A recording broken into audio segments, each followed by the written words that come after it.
सबसे पहले तो अभी इलेक्शन कमीशन के रिपोर्ट पर ही सस्पेंस बरकरार है। ईसीआई की रिपोर्ट में मुख्यमंत्री के खिलाफ भी जा सकता है फैसला। ईसीआई की रिपोर्ट में मुख्यमंत्री के पक्ष में भी हो सकता है फैसला। मुख्यमंत्री को भविष्य में जन प्रतिनिधित्व कानून का ध्यान रखने की नसीहत भी इस फैसले में हो सकती है।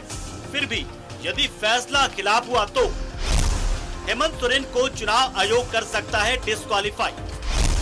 हेमंत सोरेन पर कुछ सालों के लिए चुनाव लड़ने पर रोक भी लग सकती है, यानी डीबार भी किए जा सकते हैं। इस सूरत में हेमंत सोरेन सुप्रीम कोर्ट में इस फैसले के खिलाफ गुहार भी लगा सकते हैं। अगर हेमंत सोरेन की विदायगी गई तो हेमंत सोरेन इस्तीफा देकर फिर से सरकार बनाने का दावा पेश कर सकते हैं। दावा पेश करने के बाद हेमंत सोरेन दोबारा मुख्यमंत्री बन सकते हैं।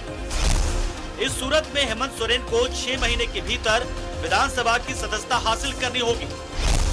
इस केस में खाली हुई बरहेट विधानसभा सीट पर उपचुनाव में एक बार फिर से हेमंत सोरेन किस्मत आजमा सकेंगे। हेमंत सोरेन के डिस्क्वालीफाई होने पर भी यूपी के पास 50 विधायकों का संख्या बल है। ऐसे सूरत में कम से कम 6 महीने तक तो हेमंत सोरेन मुख्यमंत्री बने ही रह सकते हैं।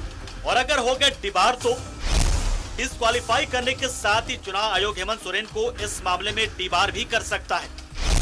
डीबार होने पर हेमंत सोरेन पर कुछ सालों के लिए चुनाव लड़ने पर प्रतिबंध रहेगा। ऐसी सूरत में मुख्यमंत्री के तौर पर यूपीए को अपने नए नेता का चयन करना पड़ेगा। बड़ी पार्टी होने के नाते जेएमएम का इस पद पर स्वाभाविक दावा होगा। जेएमएम को मुख्यमंत्री पद के लिए अपना नया नेता चुनना होगा। सोरेन परिवार के ही किसी सदस्य के नाम पर सहमति बनाने की कोशिश इस दौरान होगी। इस केस में पत्नी कल्पना सोरेन, मां रूपी सोरेन या भाभी सीता सोरेन पर चलेगा दाव। इलेक्शन कमीशन ऑफ इंडिया के पास केस चलने की वजह से भाई बसंत सोरेन को आगे करने की संभावना बेहद कम है। अगर सोरेन परिवार की सदस्य पर सहमति नहीं बन पाई तो ऐसे सूरत में पार्टी के किसी वरिष्ठ नेता के नाम को आगे किया जा सकता है और सरकार का